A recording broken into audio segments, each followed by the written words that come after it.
If you guys know me, you know that last week I was unemployed, and this week I'm still unemployed. And I don't know if you've ever tried being single, unemployed at age 27. It is amazing. It's amazing. I'm having a ball. I'm living off severance and PTO payout, you know? And people always come at me passive aggressively, and they're like, well, you're unemployed. What do you do all day? I'm like, whatever the fuck I want. I do anything that I want. Everything you dream about in your cubicle, I can do. I can do shit that doesn't even make sense. I can play 18 holes of golf naked on a sailboat if I want. People will be like, how? I'd be like, that's not even concerned. Get back to your conference call, Chad. That's for me to deal with, not you. But I like being single. Being single is great. I've been single for 6 years. It's a long time. But I dated a girl in college for 3 years, and that was okay. And I realized through dating her that dating has 5 benefits. Only 5. The first benefit is guaranteed sex for the initial 2 years. The second benefit, that's it. That's all 5. That's all of them. There's some things I don't like about dating. Here's a small subsector of things that I don't enjoy. Girls always want to go out to dinner. They go to dinner with their family, dinner with their friends, dinner with their coworkers, dinner during the week, dinner during the football game, dinner after the football game, dinner after dinner. It's awful. I'm convinced that after 2 years of dating a woman, that going out to dinner replaces having sex. You go out to dinner more than you go into vagina. You are always going out to dinner and never having sex, and that's why all old dudes are fat and horny. It's the only explanation. I don't know. That's some odd new things for you guys. What else? Whenever you date a girl, they make you lie by asking you questions. You know? They'll be like, do you think my friends are hot? And I'm like, you have to say no. And they'll be like, do you think Stephanie's hot? And I'm like, oh, Stephanie. Stephanie with a rock hard body, great tits, and lips so big it looks like she could blow an astronaut to the moon. Now, here's the tip for girls. We don't just think your hot friends are hot. Your ugly ones could get it too. Alright, so just stop asking us. There are certain things about being single that are difficult. One of them is the biannual to quarterly STD scare, which I just experienced last week. This is true. Swear to God. This girl calls me and she goes, hey, be honest with me. Do you have anything? My vagina hurts. And I said, that's no way to start a conversation. Who is this? Finally, we established contact. We understood who we were, and I was like, shit, I need to do some Googling. So I did some Googling, but here's what's terrible about Googling. You spin down this psychotic rabbit hole where all of your symptoms match the world's worst, deadliest, rarest diseases. You know, 4 hours I woke up, I was like, oh my God, I'm a quadriplegic with AIDS. You know, for a second I actually thought I was dead. I was like, I am Bruce Willis in Sixth Sense, except with AIDS.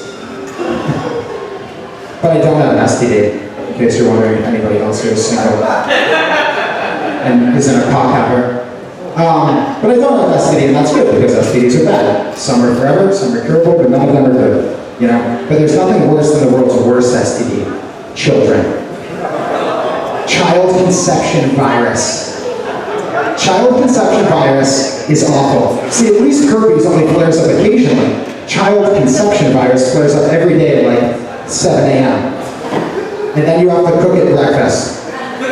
And listen, I've been through some shit, you know, like I had chlamydia, and it was bad, I took a pill, but it never asked me to cook at eggs. And I never had to pick it up from school, which is where I contracted it.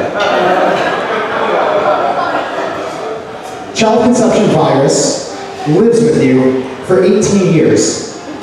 And then you finally pay. You finally pay for it to go away for 4 years, and just when you think you've rid yourself of the virus, and graduates from college, can't get a job, and flares up again.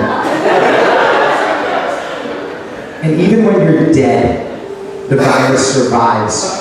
And it claims all of your assets and money. There's really no escaping it. I want to dig a nurse. I do, not because of the STD thing. But I want to dig a nurse because nurses are women. They're the kind of women who I need, right? Like, I need a woman who's smart, but not that smart. I want a woman who can stop a massive bleed and save a man's life, but also can't figure out the TV inputs. Yeah, a woman who has advanced degrees, but needs my help to hang them on the wall. That's the kind of woman I need in my life. What else? Let's pivot. I grew up like all of you, rich.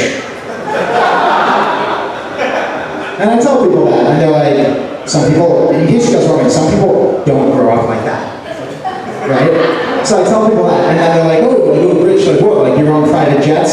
And I'm like, no, like once. Yes. But it was friends, you know? And this is a long story, it'll eventually be funny, but it won't be for a little bit. So, here's the thing. The private jet I was on is a family friend, and my two friends, their family actually started the Toronto Raptors. This is true. That's an NBA team. For all you Zelda players. I don't know why I knew that. Whatever. So, they started the Toronto Raptors, and the kids got to name the team, right? And the final naming rights came down to the Toronto T-Rex and the Toronto Raptors. Now, if you're an old waspy guy in Toronto and you're on the naming committee, you're probably wondering, what the fuck is up with all these giant reptiles? Why can't we get something that's kind of symbolic of Canada? But what they didn't know was that they had two 5-year-old white privileged kids deciding on the image of their Canadian metropolis. So, what they also didn't know was that a week before had just so happened to be the 1993 release of Jurassic Park. What the fuck do you think you're gonna get? You think you're gonna get something else? You're getting a dinosaur. Okay? And at least they had boys, because if they had girls, they probably would have had one of those faggy leaf eaters, you know, like a brontosaurus. And then the announcers would be all fucked. They'd be like, now, ladies and gentlemen, your Toronto brontosaurus 6. All of them. But here's what I realized. There's a caste system when it comes to naming things. A social class system. Wealthy people get to name NBA teams. Rich people get to name their boats. Middle class people get to name their dogs. And lower class people, when you turn 14, you name your first child. Thanks for keeping up with that. That's a long joke to get to another joke. Anyways, that's all for me. We have a fantastic lineup of comics. We're going to start with my buddy Joe Powell, then we have Terry Wayne, then we have Hennessy Williams, and then we have the headliner from New York, Sheba Mason. So ladies and gentlemen, give yourselves a round of applause.